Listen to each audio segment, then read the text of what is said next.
Our next guest is a longtime observer, chronicler of the Vancouver Canucks, and I'll say this. I'll bet he's glad his sports writing days are behind him over the last 9 years. There hasn't been a lot of joy in Mudville. No. Gary Mason, Globe and Mail columnist, who joins us now. How you doing, my man? I'm good, friends. I'm good. Thank you very much for inviting me. Can you remind us what do we do when the team makes the playoffs? We watch those games too, right? Is that what we do? That's good. Yeah, well, I guess you just enjoy it for as long as it lasts. And, I think, it is great to see the excitement around the team again. It has been a while, and there's been a miserable number of years. But don't forget, when I was a sports columnist at the Vancouver Sun, I covered some pretty miserable, epochs in the Canucks history as well. The whole Messier mess, and there were so many periods of downtime there too, not long stretches, but yeah. But I know what that's like, and I also know the thrill of having a good team, and seeing the excitement that builds up around that. So yeah, no, it's great. Quick story.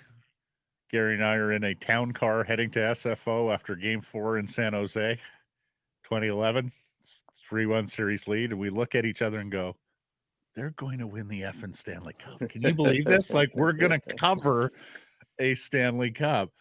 Yeah. Tell me, are you going to make an appearance at Rogers Arena? Are you going to be back? It looks like it. Looks like I'm going to have to dust off my credentials and do some writing. So Awesome. You'll see me down there. Yeah. Speaking of the Canucks, just a quick note. You guys probably know this, but today is the 33rd anniversary to this day of one of the greatest trades in Canucks history. Do you guys know what it is?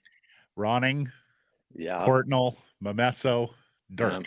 Game changing, a game changer for the team for sure. It's propelled them to the Stanley Cup, a few years later. But yeah, that was a biggie.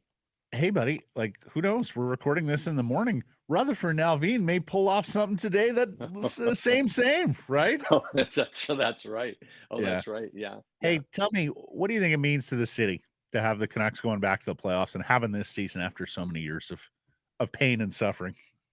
Well, I think it means a lot. You guys know as well as anybody, what this fan base is like. They can be rough on teams, but when your team is going right, there's few cities are as good as this one that loves this team as much.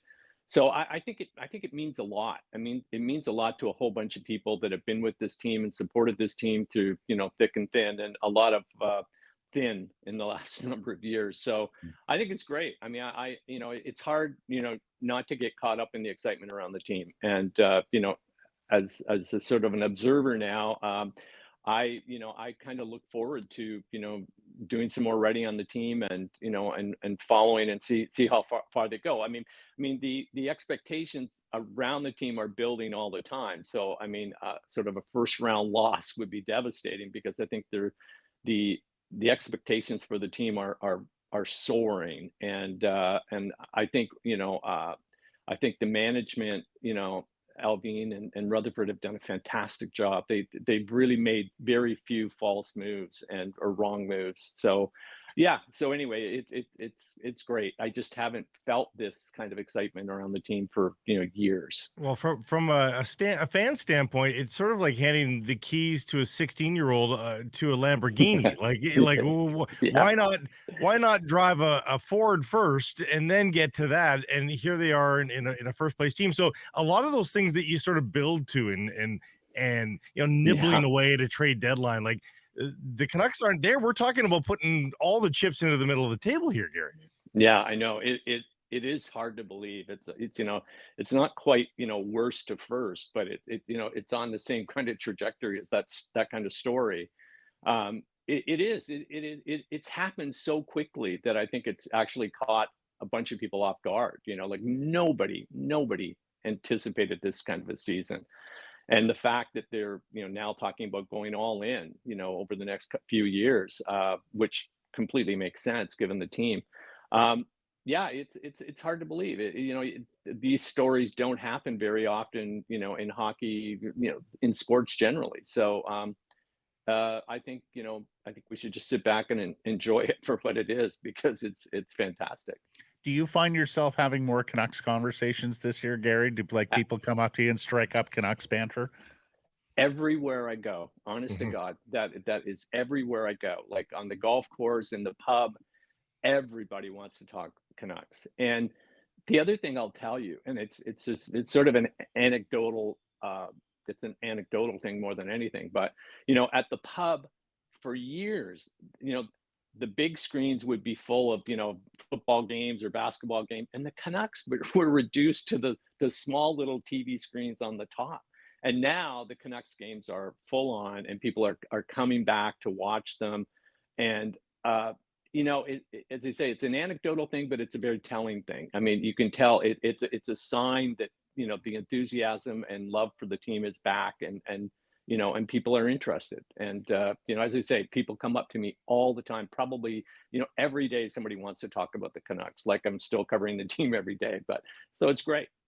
I know a lot of publicans around town, and the request for putting the Canucks game on and putting Canucks Yeah, volume on at some yeah, of the bar. Mhm. It's back to sort of the 2010, yeah. 2011 How many levels. stories do we hear of going into sports bars, guys, Oh, I know. and it wasn't even on? No, you had to Yeah. Oh, ask yeah. to put the Canucks game on. It That was, is absolutely right. Yeah, and especially at this time of year, right? Like yeah. March, when the death march, as we called it, was on, Yeah, and yeah. it's People didn't completely, care. yeah, Mm. completely. Did you Yeah. follow the angst around Elias Pettersson's contract situation, Gary, and the ultimate conclusion last week or Saturday? I I did, yeah. In fact, I lost a bet on that whole thing. I Some guy said he'd never get 12 million, and I actually thought he would. I thought that they wanted him so badly that they might throw that number at him. Of course, they came in. I never thought he would give them the kind of discount that he did. I believe he did. He could have got more if he really wanted to press them on it. But I think it's great for the team. It's great for the city. I think there was a lot of angst among the fans, and concern that if this guy turned his back on the team and in the city, what would that mean? And I think there was some resentment actually building towards Pettersson. So I'm glad that they settled it. I'm not sure that I completely understand what his logic was, in terms of dragging this on as long as it did, and I think it did become a distraction, as you guys probably would attest. But anyway, it's great that it's behind, and now it gives Rutherford and Alvin a clear picture of what they're dealing with going forward. I Was think that he's lost bet to Aquilini, Mason? No, no. that would have been an interesting bet. That would have been, yeah. that Don't you would have think? been I funny. think Pedersen is actually less aloof than he appears. I think it's just his personality that makes him look aloof and Yeah. distant and cold. And as I don't- Jeff I was don't think he saying means on, it. and as Jeff was saying on Saturday, he's such a perfectionist that he's not perfect in English all the time. I think And that creates that adds to the aloofness. Yes. reservation. Yeah, a little bit. absolutely. Mhm. Yeah.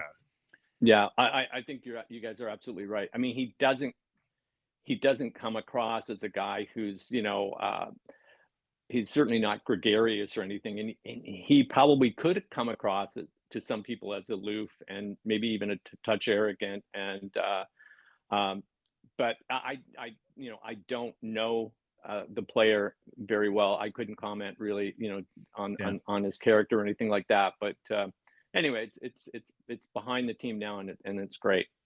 Hey, what are your thoughts about watch parties and the city's preparedness for the Stanley Cup playoffs after what happened in 2011? Has something happened? Well, I mean, look, it's the first round. It may feel like the Stanley Cup final for the first Yeah. couple days, but it is Mhm. just the first round. But needless to say, do you think we've learned all the civic lessons, Gary, and have the right people in place to put a plan, to work an effective plan if this does become a deep Canucks run where people are on the streets by the thousands, Yeah. game after game?